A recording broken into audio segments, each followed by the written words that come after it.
होरी को रात भर नींद नहीं आई। नीम के पेड़ तले अपने बांस की खाट पर पड़ा बार बार तारों की ओर देखता था। गाय के लिए नाद काटनी है, बैलों से अलग उसकी नाद रहे तो अच्छा। अभी तो रात को बाहर ही रहेगी, लेकिन चौमासे में उसके लिए कोई दूसरी जगह ठीक करनी होगी। बाहर लोग नजर लगा देते हैं, कभी कभी तो ऐसा टोना टोटका कर देते हैं कि गाय का दूध ही सूख जाता है। थन में भी हाथ नहीं लगाने देती, लात मारती है। नहीं, बाहर बांधना ठीक नहीं। और बाहर नाद भी कौन काटने देगा? कारिंदा साहब नजर के लिए मुंह फैलाएंगे। अब छोटी छोटी बात के लिए राय साहब के पास फरियाद ले जाना भी उचित नहीं। और कारिंदे के सामने मेरी सुनता कौन है? उनसे कुछ कहूं तो कारिंदा दुश्मन हो जाए। जल में रहकर मगर से बैर करना बुड़बकपन है। भीतर ही बांधूंगा। आंगन है तो छोटा सा, लेकिन एक मड़ैया डाल देने से काम चल जाएगा। अभी अभी पहला ही बयान है। 5 शेर से कम क्या दूध देगी? शेर भर तो गोबर को चाहिए। रुपया दूध देखकर कैसी ललचाती रहती है। अब ये जितना जी चाहे। कभी कभी 2-4 शेर मालिकों को भी दे आया करूंगा। कारिंदा साहब की पूजा भी करनी ही होगी, और भोला के रुपये भी दे देना चाहिए। सगाई के ढकोसले में उसे क्यों डालूं? जो आदमी अपने ऊपर इतना विश्वास करे, उससे दगा करना नीचता है। 80 रुपये की गाय मेरे विश्वास पर दे दी। नहीं, यहां तो कोई 1 पैसे को भी नहीं बचाता। सन में क्या कुछ न मिलेगा? अगर 25 रुपये भी दे दूं तो भोला को ढांढस हो जाए। धनिया से नाहक बता दिया। चुपके से गाय लाकर बांध देता तो चक्कर आ जाती। लगती पूछने, किसकी गाय, कहां से लाए? खूब देख करके तब बताता। लेकिन जब पेट में बात बचे भी, कभी 2-4 पैसे ऊपर से आ जाते हैं, उनको भी तो नहीं छिपा सकता। और ये अच्छा भी है, उसे घर की चिंता रहती है। अगर उसे मालूम हो जाए कि इनके पास भी पैसे रहते हैं, तो फिर नखड़े बगाड़ने लगे। गोबर जरा आलसी है। नहीं, मैं गऊ की ऐसी सेवा करता कि जैसी चाहिए। खैर, आलसी वालसी कुछ नहीं है। इस उम्र में कौन आलसी नहीं होता। मैं भी दादा के सामने मटर गश्ती ही किया करता था। बेचारे पहर रात से कुट्टी काटने लगते, कभी द्वार पर झाड़ू लगाते, कभी खेत में खाद फेंकते। मैं पड़ा सोता रहता। कभी जगा देते तो मैं बिगड़ जाता और घर छोड़कर भाग जाने की धमकी देता था। लड़के जब अपने माँ बाप के सामने भी जिंदगी का थोड़ा सा सुख न भोगेंगे, तो फिर जब अपने सिर पड़ गई तो क्या भोगेंगे? दादा के मरते ही क्या मैंने घर नहीं संभाल लिया? सारा गांव यही कहता था कि होरी घर बर्बाद कर देगा। लेकिन सिर पर बोझ पड़ते ही मैंने ऐसा चूल्हा बदला कि लोग देखते रह गए। शोभा और हीरा अलग ही हो गए। नहीं, आज इस घर की और ही बात होती। 3 हल एक साथ चलते, तीनों अलग अलग चलते हैं। सब समय का फेर है। धनिया का क्या दोष था? बेचारी जब से घर में आई, कभी तो आराम से न बैठी। डोली से उतरते ही सारा काम अपने सिर पर उठा लिया। अम्मा को पान की तरह फेरती रहती थी। जिसने घर के पीछे अपने को मिटा दिया। देवरानियों से काम करने को कहती थी तो क्या बुरा कहती थी। आखिर उसे भी तो कुछ आराम मिलना चाहिए। लेकिन भाग्य में आराम लिखा होता तब तो मिलता। तब देवरों के लिए मरती थी, आज अपने बच्चों के लिए मरती है। वो इतनी सीधी, गमखोर, निर्छल न होती तो आज शोभा और हीरा, जो मूंछों पर ताव देते फिरते हैं, कहीं भीख मांगते होते। आदमी कितना स्वार्थी हो जाता है। जिसके लिए मरो वही जान का दुश्मन हो जाता है। होरी ने फिर पूर्व की ओर देखा। शायद बिनसार हो रहा है। गोबर काहे को जगने लगा। नहीं, कह के तो यही सोया था कि मैं अंधेरे ही चला जाऊंगा, जाकर नाद तो गाड़ दूं। लेकिन नहीं, जब तक गाय द्वार पर ना आ जाए नाद गाड़ना ठीक नहीं। कहीं भूला बदल गए या और किसी कारण से गाय न दी तो सारा गांव तालियां पीटने लगेगा।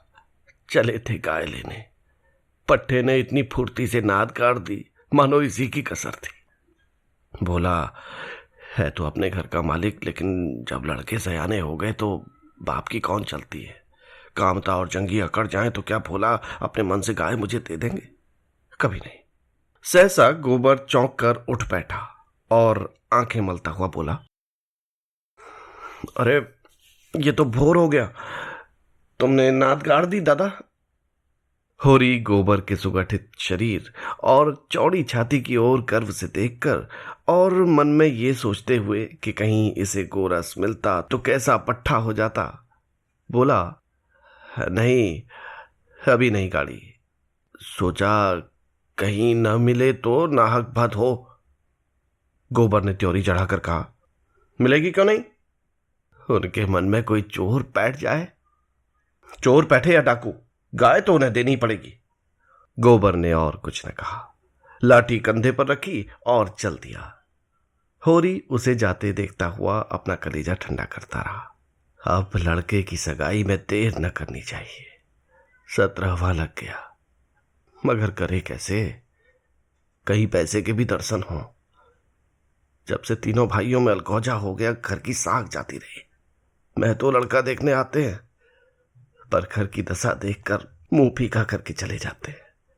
2-1 राजी भी हुए तो रुपये मांगते, 200-300 लड़की का दाम चुकाए और इतना ही ऊपर से खर्च करे, तब जाकर ब्याह हो।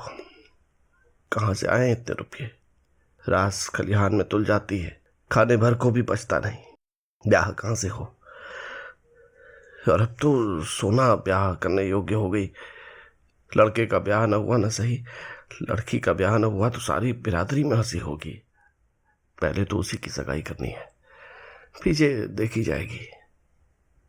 एक आदमी ने आकर राम राम किया और पूछा, तुम्हारी कोठी में कुछ बांस होंगे? मैं तो। होरी ने देखा, दमड़ी बंसोर सामने खड़ा है। नाटा, काला, खूब मोटा, चौड़ा मुंह, बड़ी बड़ी मूछें, लाल आंखें, कमर में बांस काटने की कटार खोसे हुए। साल में 1-2 बार आके चिके, कुर्सियां, मोड़े, टोकरियां आदि बनाने के लिए कुछ बांस काट ले जाता था। होरी प्रसन्न हो गया। मुट्ठी गर्म होने की कुछ आशा बंधी। चौधरी को ले जाकर अपने 3 कोठरियां दिखाई, मोल भाव किया और 25 रुपये सैकड़े में 50 बांसों का बयाना ले लिया। फिर दोनों लौटे। होरी ने उसे चिलम पिलाई, जलपान कराया और तब रहस्यमय भाव से बोला, मेरे बांस कभी 30 रुपये से कम में नहीं जाते, लेकिन तुम घर के आदमी हो, तुमसे क्या मोल भाव करता। तुम्हारा वो लड़का जिसकी सगाई हुई थी परदेश से लौटा कि नहीं? चौधरी ने चिलम का दम लगाकर खांसते हुए कहा, उस लौंडे के पीछे तो मर मिटा मैं तो। जवान बहू घर में बैठी थी और वो बिरादरी की एक दूसरी औरत के साथ परदेश में मौज करने चल दिया। बहू भी दूसरे के साथ निकल गई। बड़ी नाकिस जात है मैं तो, किसी की नहीं होती। कितना समझाया कि तू जो चाहे खा, जो चाहे पहन, मेरी नाक न कटवा, मुदा कौन सुनता। औरत को भगवान सब कुछ दे, रूप न दे, नहीं तो वो काबू में नहीं रहती। अब कोठियां तो बट गई होंगी। होरी ने आकाश की ओर देखा और मानो उसकी महानता में उड़ता हुआ बोला, सब कुछ बट गया चौधरी। जिनको लड़कों की तरह पाला पोसा, अब वो बराबरी के हिस्सेदार हैं, लेकिन भाई का हिस्सा खाने की अपनी नीयत नहीं है। इधर तुमसे रुपये मिलेंगे, उधर दोनों भाइयों में बांट दूंगा। 4 दिन की जिंदगी में क्यों किसी से छल कपट करूं?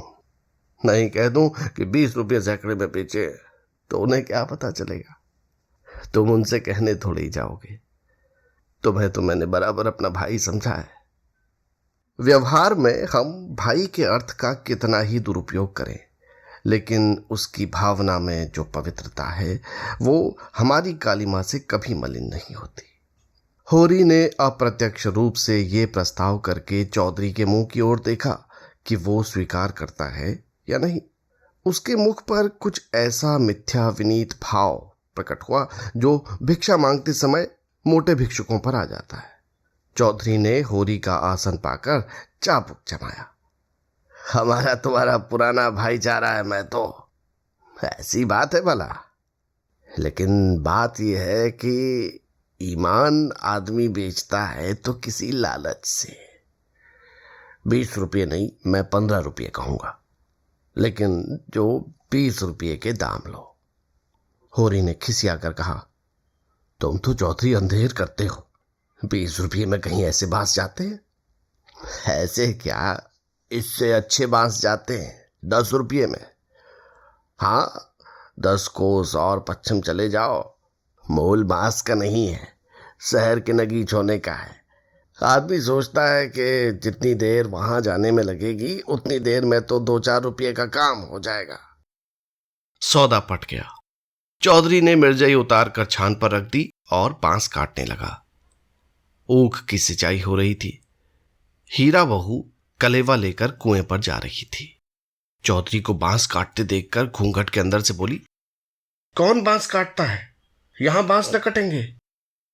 चौधरी ने हाथ रोककर कहा, बांस मोल लिए है, 15 रुपये सैकड़े का बयाना हुआ है, सेहत में नहीं काट रहे हैं। हीरा बहू अपने घर की मालकिन थी। उसी के विद्रोह से भाइयों में अलकौजा हुआ था। धनिया को परास्त करके शेर हो गई थी। हीरा कभी कभी उसे पीटता था। अभी हाल में इतना मारा था कि वो कई दिन तक खाट से न उठ सकी, लेकिन अपना पदाधिकार वो किसी तरह न छोड़ती थी। हीरा क्रोध में उसे मारता था, लेकिन चलता था उसी के इशारों पर, उस घोड़े की भांति जो कभी कभी स्वामी को लात मारकर भी उसी के आसन के नीचे चलता है। कलेवे की टोकरी सिर से उतार कर बोली, 15 रुपये में हमारे बांस न जाएंगे। चौधरी औरत जात से इस विषय में बातचीत करना नीति विरुद्ध समझते थे। बोले, जाकर अपने आदमी को भेज दो, जो कुछ कहना हो आकर कहें। हीरा बहू का नाम था पुन्नी। बच्चे 2 ही हुए थे, लेकिन ढल गई थी। बनाव सिंगार से समय के आघात का शमन करना चाहती थी, लेकिन गृहस्थी में भोजन ही का ठिकाना न था। सिंगार के लिए पैसे कहां से आते? इस अभाव और विवशता ने उसकी प्रकृति का जल सुखाकर कठोर और शुष्क बना दिया था, जिस पर एक बार गावड़ा भी उचट जाता था। समीप आकर चौधरी का हाथ पकड़ने की चेष्टा करती हुई बोली, आदमी को क्यों भेज दूं? जो कुछ कहना है मुझसे कहो ना। मैंने कह दिया, मेरे बांस न कटेंगे। चौधरी हाथ छुड़ाता था और पुन्नी बार बार पकड़ लेती थी। 1 मिनट तक यही हाथापाई होती रही।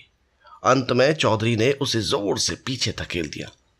पुन्नी धक्का खाकर गिर पड़ी, मगर फिर संभली और पांव से तल्ली निकालकर चौधरी के सिर, मुंह, पीठ पर अंधाधुंध जमाने लगी। बंसोर होकर उसे धकेल दे, उसका ये अपमान। मारती जाती थी और रोती भी जाती थी। चौधरी उसे धक्का देकर नारी जाति पर बल का प्रयोग करके गच्चा खा चुका था। खड़े खड़े मार खाने के सिवा इस संकट से बचने की उसके पास और कोई दवा न थी। पुन्नी का रोना सुनकर होरी भी दौड़ता हुआ आया। पुन्नी ने उसे देखकर और जोर से चिल्लाना शुरू कर दिया। होरी ने समझा चौधरी ने पुनिया को मारा है। खून ने जोश मारा और अलगौजे की ऊंची बाधा तोड़ता हुआ सब कुछ अपने अंदर समेटने के लिए बाहर निकल पड़ा। चौधरी को जोर से 1 लात जमाकर बोला, अब अपना भला चाहते हो चौधरी, तो यहां से चले जाओ, नहीं तुम्हारी लाश उठेगी। तुमने अपने को समझा क्या है? तुम्हारी इतनी मजाल कि मेरी बहू पर हाथ उठाओ। चौधरी कसमें खा खा कर अपनी सफाई देने लगा। तल्लियों की चोट में उसकी अपराधी आत्मा मौन थी। ये लात उसे निरपराध मिली और उसके फूले हुए गाल आंसुओं से भीग गए।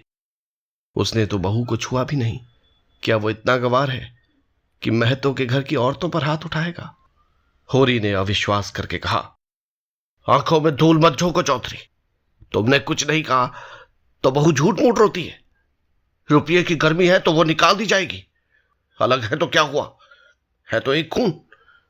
कोई तिरछी आंख से देखे तो आंख निकाल ले। पुन्नी चंडी बनी हुई थी, गला गाड़ कर बोली, तूने मुझे धक्का देकर गिरा नहीं दिया, खा अपने बेटे की कसम। हीरा को खबर मिली कि चौधरी और पुनिया में लड़ाई हो रही है। चौधरी ने पुनिया को धक्का दिया, पुनिया ने तल्लियों से पीटा। उसने पुर वहीं छोड़ा और औंगी लिए घटनास्थल की ओर चला। गांव में अपने क्रोध के लिए प्रसिद्ध था। छोटा डील, गठा हुआ शरीर, आंखें कौड़ी की तरह निकल आई थी और गर्दन की नसें तन गई थी। मगर उसे चौधरी पर क्रोध न था, क्रोध था पुनिया पर। वो क्यों चौधरी से लड़ी, क्यों उसकी इज्जत मिट्टी में मिला दी? बंसोर से लड़ने झगड़ने का उसे क्या प्रयोजन था? उसे जाकर हीरा से समाचार कहना चाहिए था। हीरा जैसा उचित समझता करता, वो उससे लड़ने क्यों गई? उसका बस होता तो वो पुनिया को पर्दे में रखता। पुनिया किसी बड़े से मुंह खोलकर बातें करे, ये उसे असह्य था। वो खुद जितना उद्दंड था, पुनिया को उतना ही शांत रखना चाहता था। जब भैया ने 15 रुपये में सौदा कर लिया तो ये बीच में कूदने वाली कौन? आते ही उसने पुन्नी का हाथ पकड़ लिया और घसीटता हुआ अलग ले जाकर लगा लात जमाने। हरामजादी, तू हमारी नाक कटाने पर लगी हुई है। तू छोटे छोटे आदमियों से लड़ती फिरती है, किसकी पगड़ी नीची होती है बता? एक और लात जमाकर, हम तो वहां कलेव की बाट देख रहे हैं, तू यहां लड़ाई ठाने बैठी है। इतनी बेशर्मी, आंख का पानी ऐसा गिर गया, खोद कर गाड़ दूंगा। पुनिया हाय हाय करती जाती थी और कोसती जाती थी। तेरी मिट्टी उठे, तुझे हैजा हो जाए, तुझे मरी आवे, देवी मैया तुझे लील जाए, तुझे इल्लुएजा हो जाए, भगवान करे तू कोड़ी हो जाए, हाथ पांव कट कट गिरे। और गालियां तो हीरा खड़ा खड़ा सुनता रहा, लेकिन ये पिछली गाली उसे लग गई। हैजा, मरी आदि में उसे कोई विशेष कष्ट न था। इधर बीमार पड़े, उधर विदा हो गए। लेकिन कोढ़, ये घिनौनी मौत और उससे भी घिनौना जीवन, वो तिलमिला उठा। दांत पीसता हुआ पुनिया पर झपटा और झोटे पकड़कर फिर उसका सिर जमीन पर रगड़ता हुआ बोला, हाथ पांव कटकर गिर जाएंगे तो मैं तुझे लेकर चाटूंगा? तू ही मेरे बाल बच्चों को पालेगी हैं? तू ही इतनी बड़ी गृहस्थी चलाएगी? तू तो दूसरा भतार करके किनारे खड़ी हो जाएगी। चौधरी को पुनिया की इस दुर्गति पर दया आ गई। हीरा को उदारतापूर्वक समझाने लगा, हीरा में तो अब जाने तो बहुत हुआ। क्या हुआ? बहू ने मुझे मारा, मैं तो छोटा नहीं हो गया। धन्य भाग्य कि भगवान ने यह दिन तो दिखाया। हीरा ने चौधरी को डांटा, तुम चुप रहो चौधरी, नहीं मेरे क्रोध में पड़ जाओगे तो बुरा होगा। औरत जात इसी तरह बहकती है। आज को तुमसे लड़ गई, कल को दूसरों से लड़ जाएगी। तुम भले मानुस हो, हंसकर टाल गए, दूसरा तो बर्दाश्त ना करेगा। कहीं उसने भी हाथ छोड़ दिया तो कितनी आबरू रह जाएगी, बताओ। इस ख्याल ने उसके क्रोध को फिर से भड़काया। लपका था कि होरी ने दौड़कर पकड़ लिया और उसे पीछे हटाते हुए बोला, अरे हो तो गया, देख तो लिया दुनिया ने कि बड़े बहादुर हो, अब क्या पीस कर पी जाओगे? हीरा अब भी बड़े भाई का अदब करता था, सीधे सीधे न लड़ता था। चाहता तो एक झटके में अपना हाथ छुड़ा लेता, लेकिन इतनी बेअदबी न कर सका। चौधरी की ओर देखकर बोला, अब खड़े क्या ताकते हो, जाकर अपने बांस काटो। मैंने सही कर दिया, 15 रुपये सैकड़े में तय है। कहां तो पुन्नी रो रही थी, कहां झमक कर उठी और अपना सिर पीट कर बोली, लगा दे घर में आग, मुझे क्या करना है? भाग फूट गया कि तू जैसे कसाई के पले पड़ी, लगा दे घर में आग। उसने कलेव की टोकरी वहीं छोड़ दी और घर की ओर चली। हीरा करजा, वहां कहां जाती है? चल कुएं पर, नहीं खून पी जाऊंगा। पुनिया के पांव रुक गए। इस नाटक का दूसरा अंक न खेलना चाहती थी। चुपके से टोकरी उठाकर रोती हुई कुएं की ओर चली। हीरा भी पीछे पीछे चला। होरी ने कहा, अब फिर मारधाड़ न करना, इससे औरत बेशरम हो जाती है। धनिया ने द्वार पर आकर हाँक लगाई, तुम वहां खड़े खड़े क्या तमाशा देख रहे हो? तुम्हारी कोई सुनता भी है कि यूं ही शिक्षा दे रहे हो? उस दिन इसी बहू ने घूंघट की आड़ में दाढ़ीदार कहा था, भूल गए? बहुरिया होकर पराये मर्दों से लड़ेगी तो डांटी न जाएगी। होरी द्वार पर आकर नटखटपन के साथ बोला, और जो मैं इसी तरह तुझे मारूं? क्या कभी मारा नहीं है जो मारने की साथ बनी हुई है? इतनी बेदर्दी से मारता तो तू घर छोड़कर भाग जाती। पुनिया बड़ी गमखोर है। ओहो, ऐसे ही तो बड़े दर्द वाले हो। अभी तक मार का दाग बना हुआ है। हीरा मारता है तो दुलारता भी है। तुमने खाली मारना सीखा, दुलार करना सीखा ही नहीं। मैं ही ऐसी हूं कि तुम्हारे साथ निभाग हुआ। अच्छा अच्छा, रहने दे, बहुत अपना बखान न कर। तू ही रूठ रूठ कर नहर भागती थी। जब महीनों खुशामद करता था तब जाकर आती थी। जब अपनी गरज सताती थी तब मनाने जाते थे लाला, मेरे दुलार से नहीं जाते थे। इसी से तो मैं तेरा सबसे बखान करता हूं। वैवाहिक जीवन के प्रभात में लालसा अपनी गुलाबी मादकता के साथ उदय होती है और हृदय के सारे आकाश को अपने माधुर्य की सुनहरी किरणों से रंजित कर देती है। फिर मध्याह्न का प्रखर ताप आता है। क्षण क्षण पर बगुले उठते हैं और पृथ्वी कांपने लगती है। लालसा का सुनहरा आवरण हट जाता है और वास्तविकता अपने नग्न रूप में सामने आ खड़ी होती है। उसके बाद विश्राममय संध्या आती है, शीतल और शांत, जब हम थके हुए पथिकों की भांति दिन भर की यात्रा का वृत्तांत करते और सुनते हैं तटस्थ भाव से, मानो हम किसी ऊंचे शिखर पर जा बैठे हैं जहां नीचे का जनरव हम तक नहीं पहुंचता। धनिया ने आंखों में रस भरकर कहा, चलो चलो, बड़े बखान करने वाले, जरा सा कोई काम बिगड़ जाए तो गर्दन पर सवार हो जाते हो। होरी ने मीठे उलाहना के साथ कहा, ले अब तेरी यही बेइंसाफी मुझे अच्छी नहीं लगती धनिया। भोला से पूछ, मैंने उनसे तेरे बारे में क्या कहा था? धनिया ने बात बदल कर कहा, देखो गोबर गाय लेकर आता है कि खाली हाथ। चौधरी ने पसीने में लथपथ आकर कहा, मैं तो चलकर बांस किन लो, कल ठेला लाकर उठा ले जाऊंगा। होरी ने बांस किनने की जरूरत न समझी। चौधरी ऐसा आदमी नहीं है। फिर एक आध बांस बेसी काट ही लेगा तो क्या, रोज ही मगनी घास करते रहते हैं। सलाहगों में तो लोग मंडप बनाने के लिए दर्जनों बांस काट कर ले जाते हैं।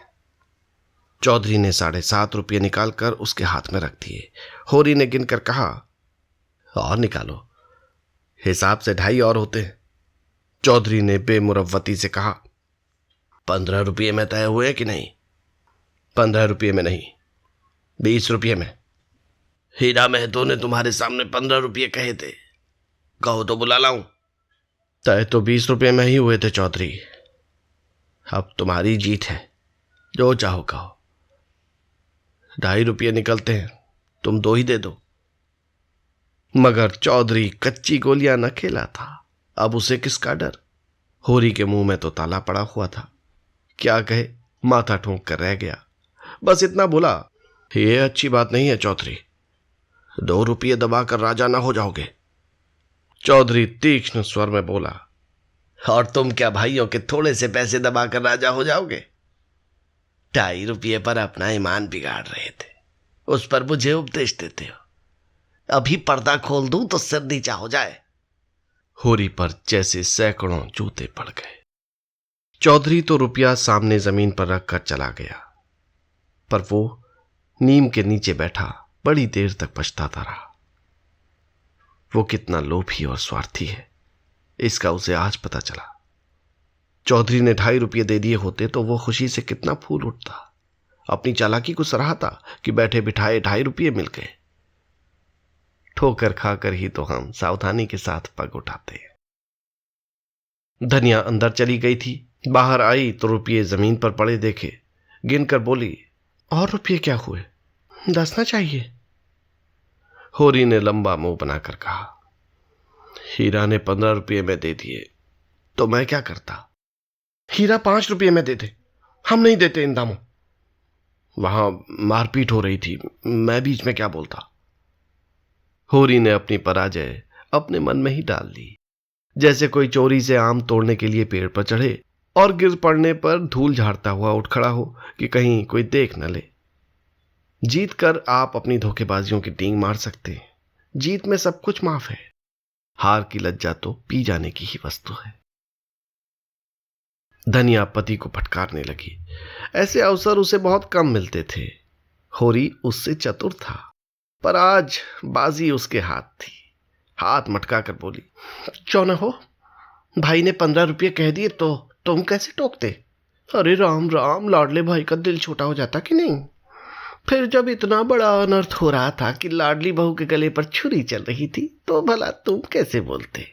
उस वक्त कोई तुम्हारा सर बस लूट लेता तो भी तुम्हें सुध न होती। होरी चुपचाप सुनता रहा, मिनका तक नहीं। झुंझलाहट हुई, क्रोध आया, खून खौला, आंख जली, दांत पिसे, लेकिन बोला नहीं। चुपके से कुदाल उठाई और ऊख कोड़ने चला। धनिया ने कुदाल छीन कर कहा, क्या अभी सवेरा है जो ऊख कोड़ने चले? सूरज देवता माथे पर आ गए, नहाने धोने जाओ, रोटी तैयार है। होरी ने घुन्ना कर कहा, मुझे भूख नहीं है। धनिया ने जले पर नोन छिड़का। हाँ, काहे को भूख लगेगी? भाई ने बड़े बड़े लड्डू खिला दिए हैं ना। भगवान ऐसे सपूत भाई सबको दे हैं। होरी बिगड़ा और क्रोध अब रस्सियां तोड़ा रहा था। तू आज मार खाने पर लगी हुई है, धनिया ने नकली विनय का नाटक करके कहा। क्या करूं, तुम दुलार ही इतना करते हो कि मेरा सिर फिर गया है। तू घर में रहने देगी कि नहीं? घर तुम्हारा, मालिक तुम। मैं भला कौन होती हूं तुम्हें घर से निकालने वाली? होरी आज धनिया से किसी तरह पेश नहीं पा सकता। उसकी अक्ल जैसे कुंद हो गई है। इन व्यंग्य बाणों को रोकने के लिए उसके पास कोई ढाल नहीं है। धीरे से कुदाल रख दी और गमछा लेकर नहाने चला गया। लौटा कोई आध घंटे में, मगर गोबर अभी तक न आया था। अकेले कैसे भोजन करे? लौंडा वहां जाकर सो रहा। भोला की वो मतबाती छोकरी है ना जुनिया, उसके साथ हंसी दिल लगी कर रहा होगा। कल भी तो उसी के पीछे लगा हुआ था। नहीं गाय थी तो लौट क्यों नहीं आया? क्या वहां ढही देगा? धनिया ने कहा, अब खड़े क्या हो, गोबर सांझ को आएगा। होरी ने और कुछ न कहा। कहीं धनिया फिर न कुछ कह बैठे। भोजन करके नीम की छांव में लेट रहा। रूपा रोती हुई आई, नंगे बदन एक लंगोटी लगाए, जबरे बाल इधर उधर बिखरे हुए होरी की छाती पर लौट गई। उसकी बड़ी बहन सोना कहती है, गाय आएगी तो उसका गोबर मैं पाथूंगी। रूपा ये नहीं बर्दाश्त कर सकती है। सोना ऐसी कहां की बड़ी रानी है कि सारा गोबर अपने आप पाथ डाले। रूपा उससे किस बात में कम है? सोना रोटी पकाती है तो क्या रूपा बर्तन नहीं मांजती? सोना पानी लाती है तो क्या रूपा कुएं पर रस्सी नहीं ले जाती? सोना तो कलसा भर कर इटलाती चली आती है, रस्सी समेट कर रूपा ही लाती है। गोबर दोनों साथ पाथती हैं। सोना खेत गोड़ने जाती है तो क्या रूपा बकरी चराने नहीं जाती? फिर सोना क्यों अकेली गोबर पाथेगी? ये अन्याय रूपा कैसे सहे? होरी ने उसके भोलेपन पर मुग्ध होकर कहा, नहीं, गाय का गोबर तू पाथना। सोना गाय के पास आए तो भगा देना। रूपा ने पिता के गले में हाथ डालकर कहा, दूध भी मैं ही दूंगी। हाँ हाँ, तू न दुहेगी तो और कौन दुहेगा? वो मेरी गाय होगी। हाँ, 16 आने तेरी। रूपा प्रसन्न होकर अपने विजय का शुभ समाचार पराजित सोना को सुनाने चली गई। गाय मेरी होगी, उसका दूध मैं दूंगी, उसका गोबर मैं पाथूंगी, तुझे कुछ न मिलेगा। सोना उम्र से किशोरी, देह के गठन से युवती और बुद्धि से बालिका थी। जैसे उसका यौवन उसे आगे खींचता था, बालपन पीछे। कुछ बातों में इतनी चतुर कि ग्रेजुएट युवतियों को पढ़ाए, कुछ बातों में इतनी अल्हड़ कि शिशुओं से भी पीछे। लंबा, रूखा किंतु प्रसन्न मुख, ठोड़ी नीचे को खिंची हुई, आंखों में एक प्रकार की तृप्ति, न केशों में तेल, न आंखों में काजल, न देह पर कोई आभूषण, जैसे गृहस्थी के भार ने यौवन को दबाकर बौना कर दिया हो। सिर को एक झटका देकर बोली, जा तू गोबर पात, जब तू दूध धोकर रखेगी तो मैं पी जाऊंगी। मैं दूध की हांडी ताले में बंद करके रखूंगी, मैं ताला तोड़कर दूध निकाल लाऊंगी।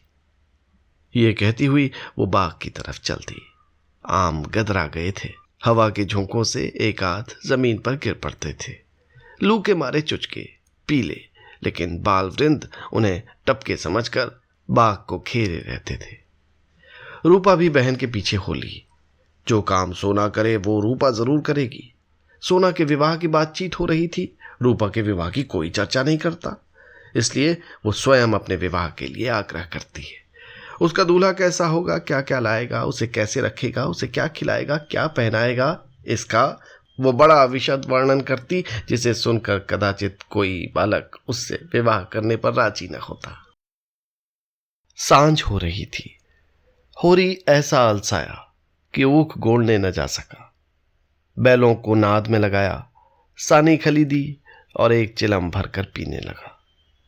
इस फसल में सब कुछ खलिहान में तौल देने पर भी कोई 300 कर्ज था, जिस पर कोई 100 रुपये सूद के बढ़ते जाते थे। मंगरू शाह से आज 5 साल हुए। बैल के लिए 60 रुपये लिए थे, उसमें 60 दे चुका था, पर वो 60 रुपये ज्यों के त्यों बने हुए थे। दाता दीन पंडित से 30 रुपये लेकर आलू बोए थे। आलू तो चोर खोद ले गए और उस 30 रुपये के इन 3 वर्षों में 100 हो गए थे। दुलारी विधवा सहुआइन थी जो गांव में नून, तेल, तंबाकू की दुकानें रखी हुई थी। बंटवारे के समय उससे 40 रुपये लेकर भाइयों को देना पड़ा था।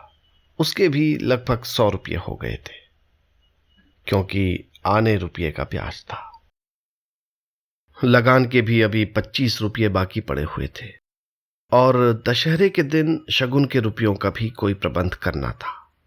बांसों के रुपये बड़े अच्छे समय पर मिल गए। शगुन की समस्या हल हो जाएगी, लेकिन कौन जाने, यहां तो एक ढेला भी हाथ में आ जाए तो गांव में शोर मच जाता है और लेनदार चारों तरफ से नोचने लगते हैं। ये 5 रुपये तो वो शगुन में देगा, चाहे कुछ हो जाए।